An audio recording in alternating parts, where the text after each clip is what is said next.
Hoje é dia 19 de outubro de 2020 e o Banco Central acaba de divulgar, agora pela manhã, as informações contidas no chamado relatório Focus, expectativas de mercado.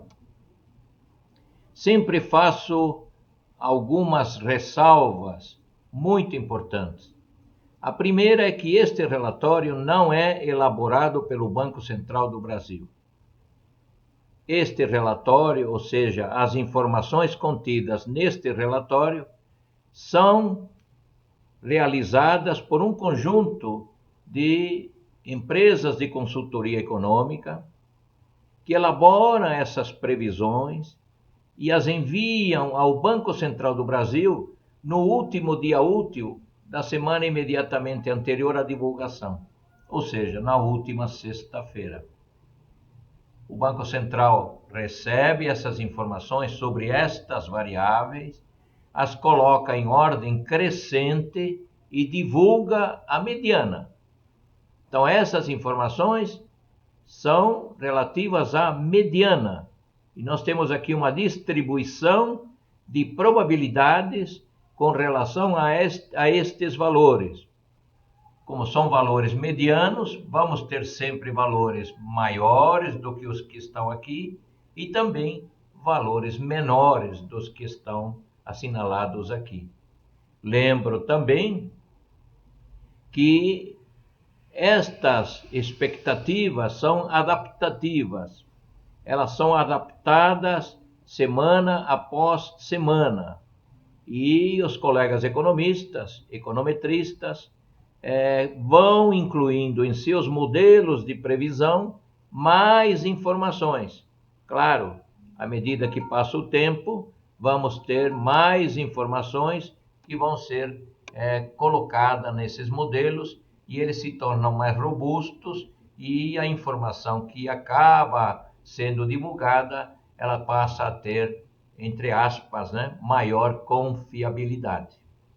Então, não é do Banco Central.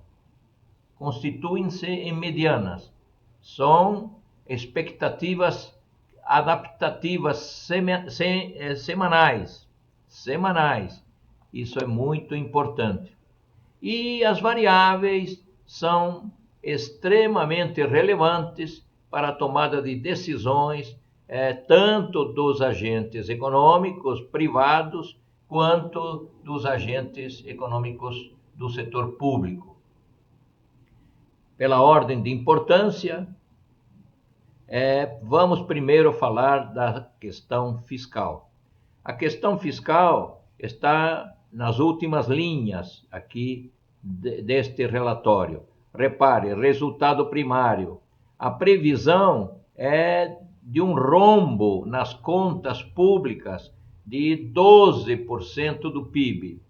Temos uma previsão do PIB de queda de 5%.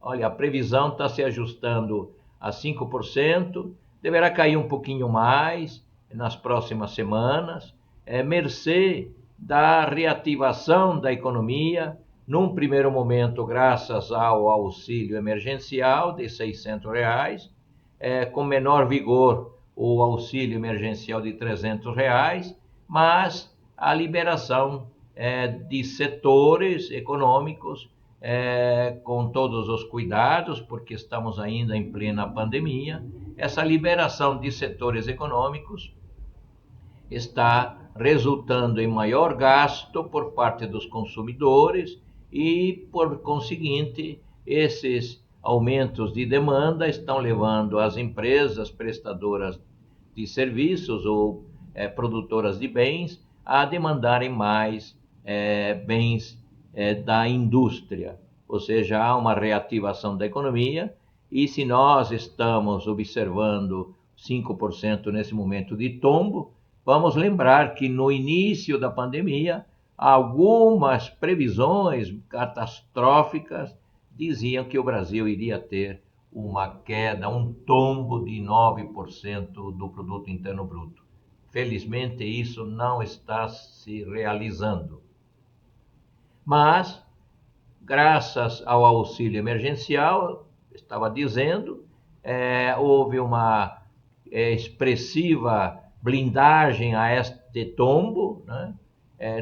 Não será de 9%, mais próximo de 4,5% a 5%, mas isso teve um reflexo bastante forte sobre a questão fiscal. A questão fiscal é extremamente importante. A credibilidade de um determinado país se mede pelo grau de endividamento.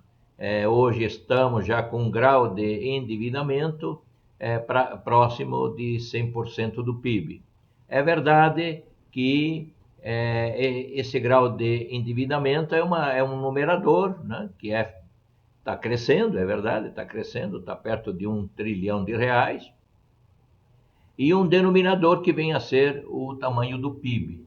É claro que se conseguirmos manter o numerador relativamente constante, fixo, um aumento do denominador pelo crescimento econômico que está sendo esperado para 2021, 2022, é claro que este fato fará com que a relação dívida-PIB diminua e volte a se situar próximo de 92%, 90% em 91 em 2021 e 2022.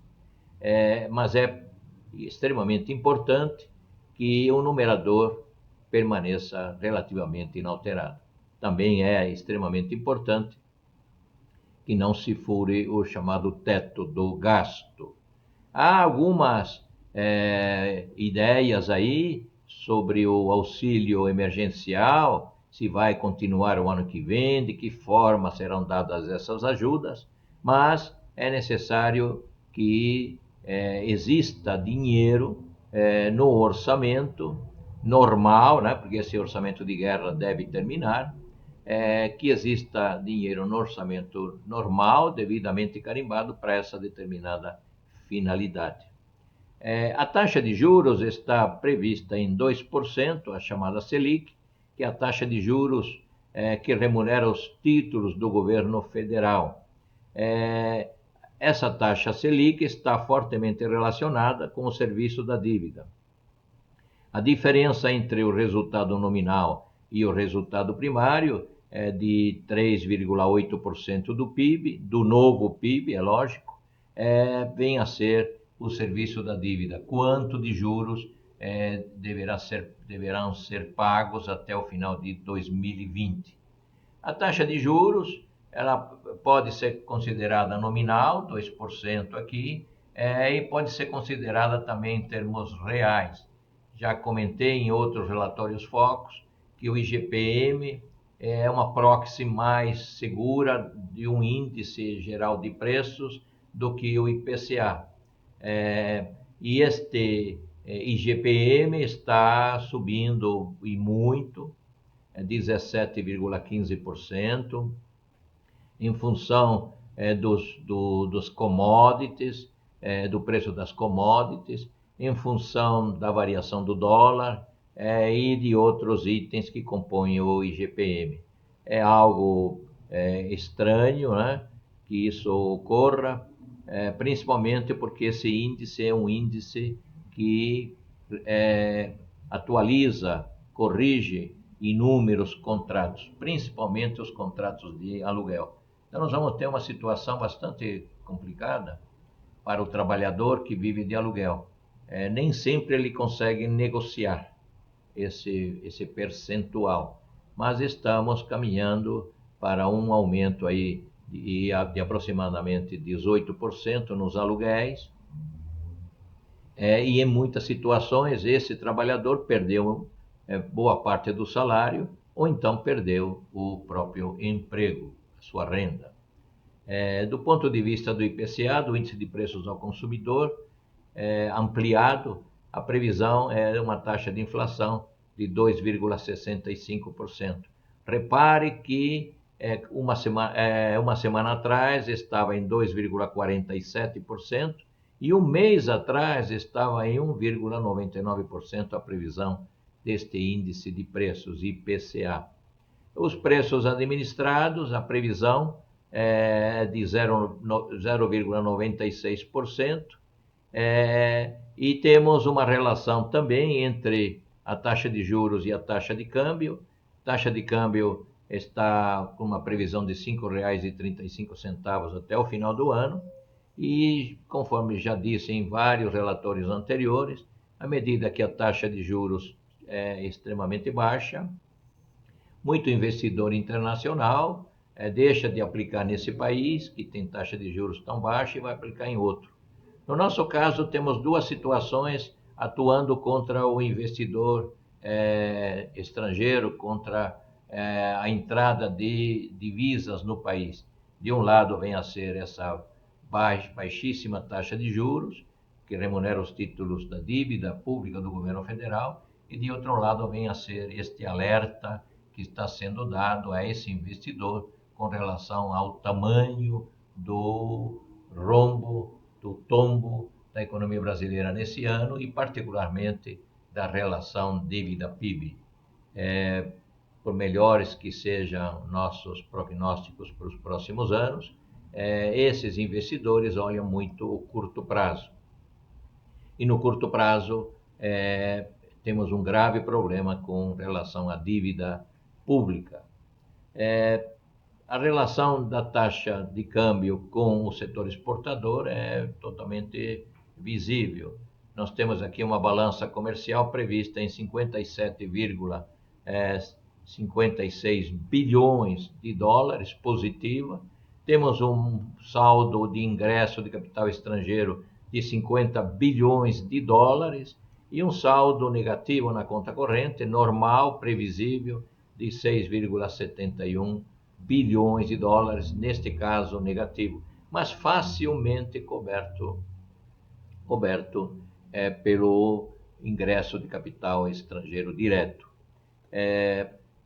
Nós temos aqui as principais variáveis que compõem este cenário macroeconômico, a questão fiscal, a taxa de juros, a taxa de câmbio, ou seja, temos questões fiscais, monetárias e cambiais aqui neste relatório, essas variáveis que, combinadas de uma forma extremamente eficiente, vão atuar sobre os índices de preços.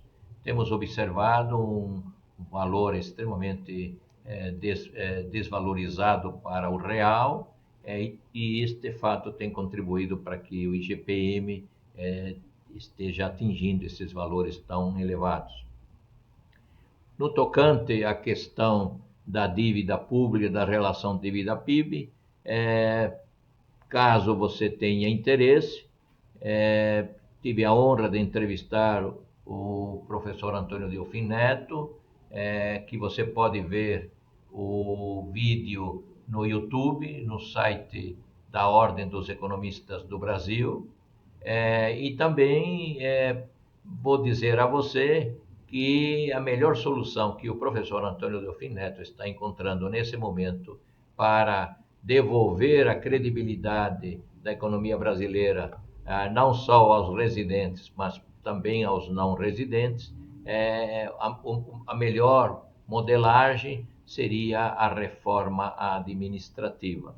Uma reforma administrativa onde todos estejam sendo contemplados. Todos quem? Todos os poderes da República, tanto o executivo, quanto o legislativo, quanto o judiciário. No mais, entre no site da Ordem dos Economistas do Brasil. Se você não é bacharel em economia, mas tem mestrado ou pós-graduado em economia, ou algum MBA nesta área de economia, entre em contato conosco. Você poderá ingressar como associado aqui na Ordem dos Economistas do Brasil. Um grande abraço e até o próximo Relatório Focus.